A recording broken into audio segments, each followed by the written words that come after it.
예. 저도 제 이름을 알고 있습니다. 예, 동지 여러분 반갑습니다. 노희창입니다.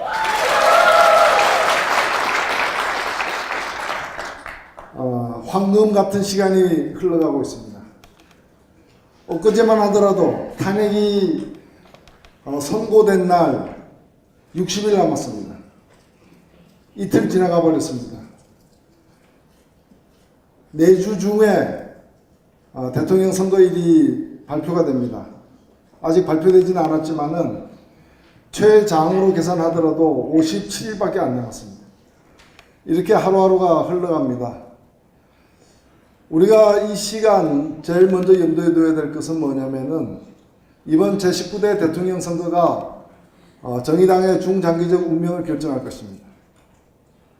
모든 선거가 그 조직에 영향을 미치는 건 사실이지만은 이 당이 대한민국의 정치 발전에 정의당이 어떤 역할을 할 것인지, 또 정의당의 영향력과 당세가 어디까지 성장할 것인지, 심지어는 정의당이 2020년 국회의원 몇 명을 배출할 것인지, 이 모든 것을 결정하는 선거가 우리 앞에 이제 57일밖에 남지 않은 상태로 다가오고 있습니다.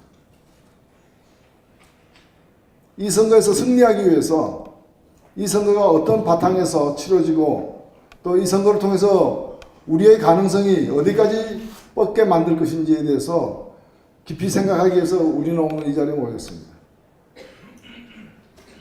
아시다시피 원래 12월로 예정되었던 선거가 탄핵으로 말미암아서 7개월 앞당겨졌습니다. 단순히 선거 일시만 7개월 앞으로 앞당겨진 것이 아닙니다. 이 선거를 통해서 한국 사회에 가져올 변화, 또는 한국 사회에 오기를 바라는 그 변화의 양과 질이 다 달라졌습니다. 그렇지 않아도 올해는 대단히 의미 있는 해였습니다. 2017년은 새누리당이 10년째 집권한 해입니다. 우리 사회에 오늘 이 사회 양극화를 만들어낸 결정적인 계기였던 1997년 외환위기로부터 20년이 되는 해입니다. 그리고 오늘 우리가 누리고 있는 이 민주주의의 출발이 되었던 1987년으로부터 30주년이 되는 해입니다. 이런 역사적 의미가 있는 해에 결정적으로 이 탄핵으로 인한 에너지의 폭발적인 분출이 우리 사회의 미래를 어떠한 변화가 어디까지 가능할지 점치기 어려운 상황으로 만들어 놓고 있습니다. 우리는 지난 4개월간 거리를 휩쓰는 촛불을 가리켜서 촛불 시민혁명이라고 부르고 있습니다. 혁명이라고까지 얘기하는 건 과도하지 않냐, 이렇게 생각하는 분도 있을지 모릅니다. 그러나 저는 이것이 혁명이 아니면 무엇이 혁명이냐, 이렇게 사실 묻고 싶습니다. 1960년 4월 19일 날 저 청와대 앞에, 당시 경무대 앞에서 수십 명의 120명이 넘는 학생들이 경찰의 총탄에 맞아 쓰러졌습니다. 그들은 자신들을 죽음으로 이끈, 또는 목숨을 걸고 그 독재에 항거했던 바로 그날 그 사건이 후일 나중에 혁명으로 불려질 줄 모르고 쓰러져 갔어요. 아마 촛불 들고 1,500만 명 넘는 사람들이 모였지만은 내가 혁명에 지금 참여하고 있다고 생각지는 못했을 것입니다. 그러나 실제로 그 힘이 혁명적 상황을 만들어냈습니다. 특검이 없었다면 탄핵이 가결되었을까요? 국회에서 탄핵 소추가 의결되지 않았다면 과연 탄핵 심판이 인용이 되었을 것입니까? 그렇지 않습니다. 그러나 특검이 여야의 합의에 의해서 국회에서 통과된 것도 그 시민의 힘이 없었으면 불가능했습니다. 12월 9일 78.5%의 놀라운 찬성률로 탄핵소추안이 국회에서 통과된 것도 그 촛불을 든 수많은 시민들의 함성이 없었다면 전혀 불가능했던 일입니다. 이 모든 것을 만들어낸 것이 바로 위대한 우리 국민들입니다. 그리고 그 국민들이 직접 청와대로 달려가서 끄집어낸 것이 아니라 이미 우리가 갖고 있던 헌법과 법률, 제도를 최대한 압박하고 활용해서 원하는 결과를 만들어내고 최종적으로는 3월 10일 탄핵 인용까지 끄집어냈습니다. 그런 점에서 최악의 대통령이 만들어낸 상황을 최고의 국민이 수습했다는 말은 과언이 아닙니다. 그러나 여기서 우리가 좀 더 들여다볼 필요가 있습니다. 지난 1월에 다보스 포럼이 열렸을 때 세계적으로 유명한 단체의 지도자가 이런 얘기를 했습니다. 지금 한국에서 벌어지고 있는 저 촛불 시위의 배경은 정치가 아니다. 경제다. 바로 누적된 경제적 불평등이 촛불을 만들어내고 있다고 얘기했습니다. 저는 그지없이 정확한 얘기라고 생각됩니다. 사실 가장 이 사태를 끈 배경에는 불평등과 불공정이 있습니다. 불평등 그 자체만 하더라도 우리가 여러 통계 수치를 인용하지 않더라도 심각하기 짝이 없는 사회적 양극화 현상은 수십 년째 계속되고 있습니다. 누적되고 있습니다. 특히 이번 사건은 그 불평등이 다름 아닌 불공정을 통해서 만들어지고 있다는 사실에 분노가 더 커졌습니다. 정유라가 돈도 실력이다. 부모 잘 만난 것도 운이다라고 얘기했을 때 사람들이 분노했던 것은 그 말이 거짓이어서가 아니라 그 말이 너무나 사실이었기 때문에 더 분노했던 것입니다. 그만큼 우리 사회에 누적된 불평등과 불공정이 이번 사태를 만들어냈습니다. 최순실과 정유라는 그리고 박근혜는 어찌 보면은 인화물질로 가득 찬 지난 20년간 사회 양극화 등으로 인화물질로 가득 찬 창고에서 불을 당겼을 뿐입니다. 그들이 불을 당기지 않았다더라도 다른 사건에 의해서도 대폭발이 일어날 만큼 우리 사회의 불평등과 불공정으로 누적된 문제는 그만큼 심각했던 것입니다. 바로 그렇기 때문에 이번 탄핵 3월 10일 날 탄핵은 인용되었지만 그래서 박근혜는 권좌에서 내려오게 됐지만은 박근혜가 권좌에서 내려온 것 말고는 달라진 게 아무것도 없습니다. 지난 11월 12일 100만 명이 처음 모였던 그 촛불광장에서 가장 많은 사람들이 들고 있었던 팻말은 박근혜 퇴진 그리고 이게 나라냐였습니다. 박근혜 퇴진은 이제 이루어졌습니다. 근데 이게 나라냐라는 그 물음에 우리는 아직 답을 못하고 있습니다. 이게 나라냐라는 물음은 이게 나라다라고 자신있게 얘기할 만큼 대한민국의 변화, 사회, 경제적, 정치적 변화가 필요하다는 외침이었고 그 변화는 이제 많은 시간, 여러 과정을 통해서 이루어질 것입니다. 그 변화를 위해서 앞서 나와 있는 정치 일정이 바로 이번 19대 대선입니다. 그리고 그 다음에는 아마 개헌이 어느 때보다도 높은 가능성으로 이루어질 태세입니다. 그리고 우리가 그렇게 기대했던 선거제도의 변화도 이루어질 가능성이 대단히 높습니다. 저는 다음 총선은 2020년 다음 총선은 바로 작년의 선거제도로 치러지지 않을 것을 확신하고 있습니다. 이런 변화들을 어떻게 우리 국민들이 바라는 바대로 또 한국 사회의 진보적인 개혁의 방향으로 만들어낼 것인가? 여기에 정의당의 역할이 있는 것입니다.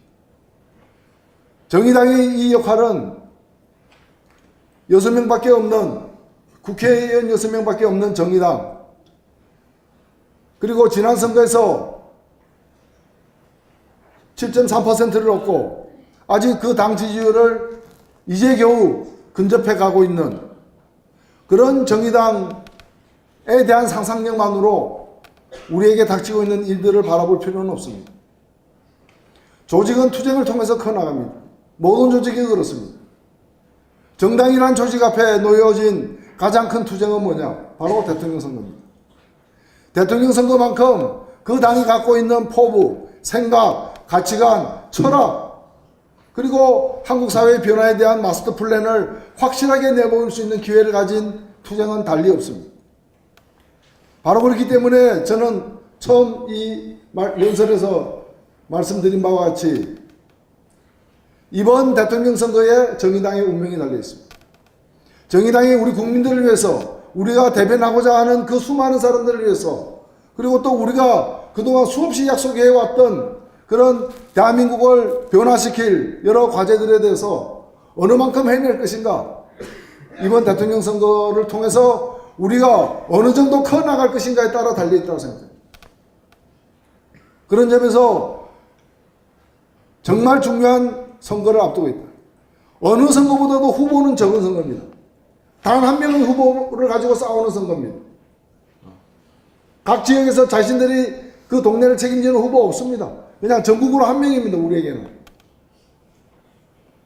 하지만은 어떤 선거보다도 당의 운명에 큰 변화를 주는 선거입니다. 그런 점에서 저는 이번 선거는 정말 정의당을 위한 선거다라고도 생각합니다. 정의당을 위한 선거. 실제로 이게 나라냐라는 그 외침 속에 그 불평등과 불공정을 다양한 경로를 통해서 해소시켜 나가야 할 어느 때보다도 정책적 요구, 어느 진영이 이기느냐 하는 건 이미 게임이 끝난 겁니다. 이제까지 모든 선거가 우리에게 힘들었던 것은 크게 양대 진영 중에 어느 진영이 이기느냐, 혹은 양대 지역 중에 어느 지역이 이기느냐 등의 선거로 정철되어 왔습니다. 우리가 낄 자리가 없었습니다. 좋은 사람들인데, 괜찮은 세력인데, 근데 이번 판은 너희들 위한 판은 아니대. 임자가 따로 있는 선거다. 그러나 이번 선거는 이미 어느 진영이 이기느냐, 그건 정해진 거 아닙니까? 야당이 이기는 거 아니에요? 예. 여당이 이긴다는 건 누가 상상이라도 합니까? 말이라도 됩니까? 말도 못 꺼내고 있는 거 아니에요? 그래서 어느 진영과 큰 두 진영으로 나눠서 싸우면서 제3세력이 경시되는 그런 구도는 이미 벗어났다는 것이고, 두 번째는 어느 때보다도 이게 나라냐. 이제 아직도 촛불을 내릴 때는 아니다. 박근혜 탄핵과 퇴진은 첫 단추를 꿰었을 뿐이다. 이제 본격적으로 이 사회를 변화시켜 나가야 된다는 그런 이 사회 변화에 대한 욕구가 전면적으로 등장하면서 바로 맞이하는 첫 사건이 대통령 선거입니다. 따라서 이 대통령 선거야말로 정의당이 자신의 실력을, 그리고 자신의 꿈과 자신의 철학을 가장 확실하게 적극적으로 표현할 수 있는 아주 좋은 기회라고 저는 생각을 합니다. 그래서 정말 이번 선거를 통해서, 그리고 우리에게는 준비된 정책이 있습니다. 잘 준비된 후보가 있습니다. 저는 지난번에 정의당 대선 후보를 확정하는 날 그런 말씀을 드렸습니다. 정의당의 지지율이 낮다고 너무 위축되지 말자고 했습니다. 나 평균 기원과 함께 올라갈 거라고 제가 얘기했습니다.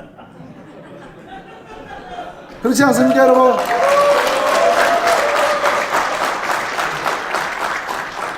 그래서 꽃피는 4월, 벚꽃이 피고 개나리 피고 진달래 필 때쯤 우리 지지율 어떻게 되는 줄 아시죠?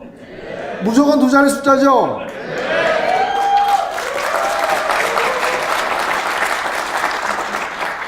저는 최소한의 목표가 두 자리 숫자 생각됩니다. 왜냐하면은 일단 세 자리 숫자는 없습니다. 지지율 세 자리는 없습니다. 그래서 지지율 두 자리면 서로 다 맘먹어도 됩니다. 순서만 좀 다를 뿐이지. 그리고 정의당이 10%를 넘어서는 순간 선거의 판은 크게 흔들릴 것입니다. 혹시 자유한국당이 또 집권하면 어떻게 되냐, 이런 걱정은 없습니다.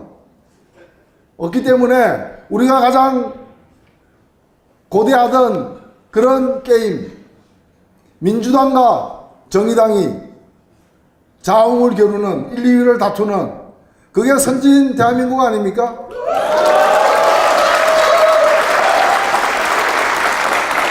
아니, 대통령까지 탄핵시켜놓고 민주당과 자유한국당이 1, 2위를 다툰다면 그는 국제적 창피 아닙니까?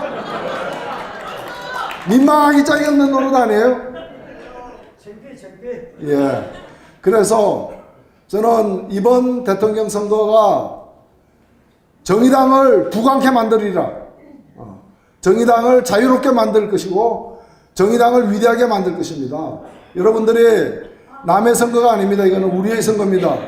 바로 우리 자신의 선거고, 이번 선거 결과에 따라서 당장 내년에 지방선거도 물론이거니와 특히 2020년 총선이 전혀 다른 양상으로 다른 결과로 나타날 것입니다. 그런 점에서 우리는 이미 훌륭한 후보를 가장 먼저 뽑아놨습니다. 그래서 남은 기간 다른 당에서 한편으로는 당내 경선을 치르고 있는 동안 우리는 이미 선출된 심상정 후보를 중심으로 정의당이 대한민국을 어떻게 바꿀 것인지, 대한민국에서 필요한 변화를 왜 정의당과 함께 바꿔나가야 하는지를 우리 국민들에게 알립시다. 그래서 우리 오늘 이 자리에 모이신 분들만이 아니라 모든 우리 당원들이 다 심상정이 됩시다.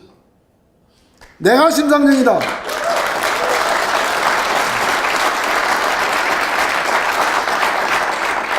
그래서 바로 집안에서부터, 직장에서, 바로 이웃 사이에서 우리 모두가 심상정 후보가 되어서 왜 이번 선거에서 정의당을 선택해야 되고 심상정 후보에게 투표를 해야 되는지, 그렇게 함으로써 대한민국이 어떻게 바뀔 수 있는지에 대해서 아주 자랑스럽게 힘차게 얘기합시다. 저는 분명히 여러분들과 함께 믿습니다. 이번 대통령 선거를 통하면서 정의당은 어저께의 정의당이 아닐 것입니다. 새로운 정의당으로 거듭날 것입니다. 대한민국에 바를 정자 그리고 올바른 의자를 서는 당이 정의당 말고 또 있습니까? 유일하게 바르고 의로운 당 정의당의 승리를 위해서, 심상정 후보의 승리를 위해서 함께 달려갑시다. 여러분 감사합니다.